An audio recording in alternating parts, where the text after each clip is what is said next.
Hey class, just doing this week's discussion. I'm gonna kick it off here real quick. It's first question is, are humans working in a more ergonomically correct society or less ergonomically correct society? Um, with that question, I feel it depends on the situation. Maybe in an office setting, maybe a cubicle setting, I feel that um, people do focus on that kind of stuff, like making sure they have the nice desk chairs that have lumbar support and putting them in the correct posture. A lot of people keep stress balls or hand exercising mechanisms to get their stretches out to avoid these MSD issues. Um, I mean, in some situations, like for example, I work with a lot of hand tools. Um, Hand tools today, I feel, are more ergonomic. The handles are beefier and bigger and easier to hold. I used to use tools that were just bare metal, and not that metal was an issue, but they were slender, and when you hold them in your hand, they were they kept your hand in an awkward position where they weren't very fitting. Lately, I've been, especially these new pair of diagonal cutters I have. The handles are real beefy and bigger, and I think they're called Stanley Fat Maxes actually, but they're actually really comfortable, and I can actually put more power into them without exerting that force through my hand. It makes it easier. So in some ways, I do think we're leading a little more ergonomic. But in the relation to laptops, notebooks, iPads, tablets, and things like that, no, I don't. I don't think them alone are very ergonomic. For example, I'm using a laptop now, and it is a completely flat keyboard. From what I've learned, that's not a correct posture for your hands. You want the best ergonomic keyboards are got those waves in them, and they help suit and fit more to a uh, more neutral position for your hands while you're typing. Laptops and tablets, they're just not like that, and I think that it's more focused on what's important to people. In a fast-moving society where we're always traveling and going to airports, and trying to minimize our profile, per se, to when we're to make traveling easier.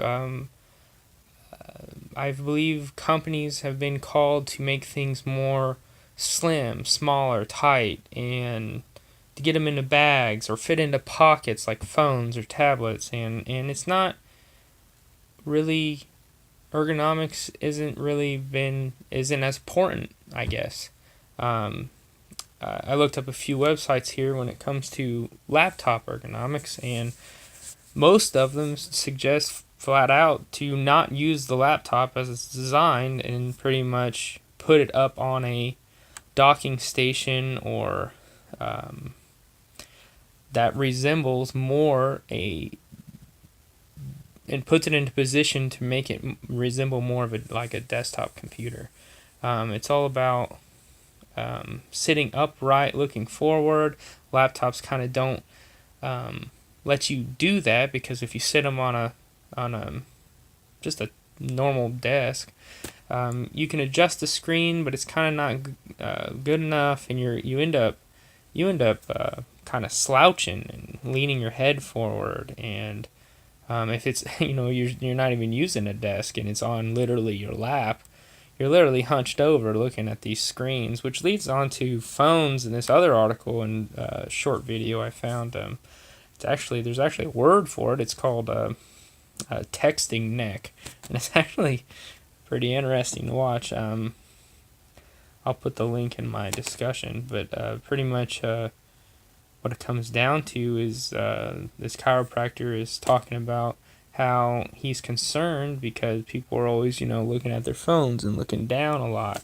and it's actually making people shorter and making people cause neck and muscle pain and strain, because pretty much what you're doing is like the average human head weighs 9 to 10 pounds, and you're pushing this 10 to pound weight and hanging over in a non-neutral position, and it's damaging muscle tissue in your neck, and that's a pretty big concern.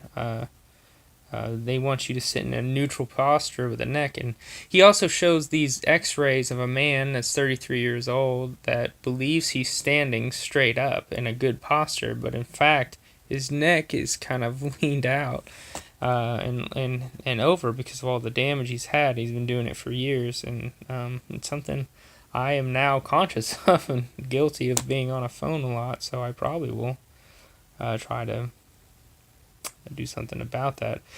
Tablets don't long useful tablets. Anything they suggest to make a tablet ergonomic or anything is putting it on a docking station and not using it as this portable, device as they want. They want you to put it in a device or an attachment of some kind that makes it more ergonomic. So I guess, are we leaning more toward an ergonomic society? Possibly. I definitely think it's something we still strive toward, but products today aren't seeming to be sold that way. You have to add some kind of attachment or accessory to make it more ergonomic.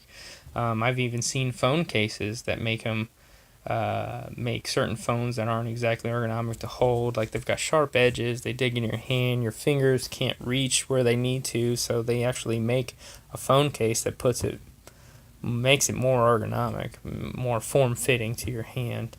Final question is it the manufacturer's responsibility or the user's responsibility to find ergonomic solutions? But in my opinion, which may be popular or not, I believe it's the user's responsibility. It's your life, your wellness. You're not forced to use any of these kind of things. Sure, it would be great if the manufacturers made all their products perfectly ergonomic. That'd be wonderful. No one's being forced to use their stuff. However, I mean, if we look if we look more into, is it a business's or a company's responsibility? I feel it is. If they're not allowing me to supply my own tools, for example, and I have to use their tools, and I'll have a choice, yeah, it's definitely their responsibility to give me more ergonomic choices. But as far as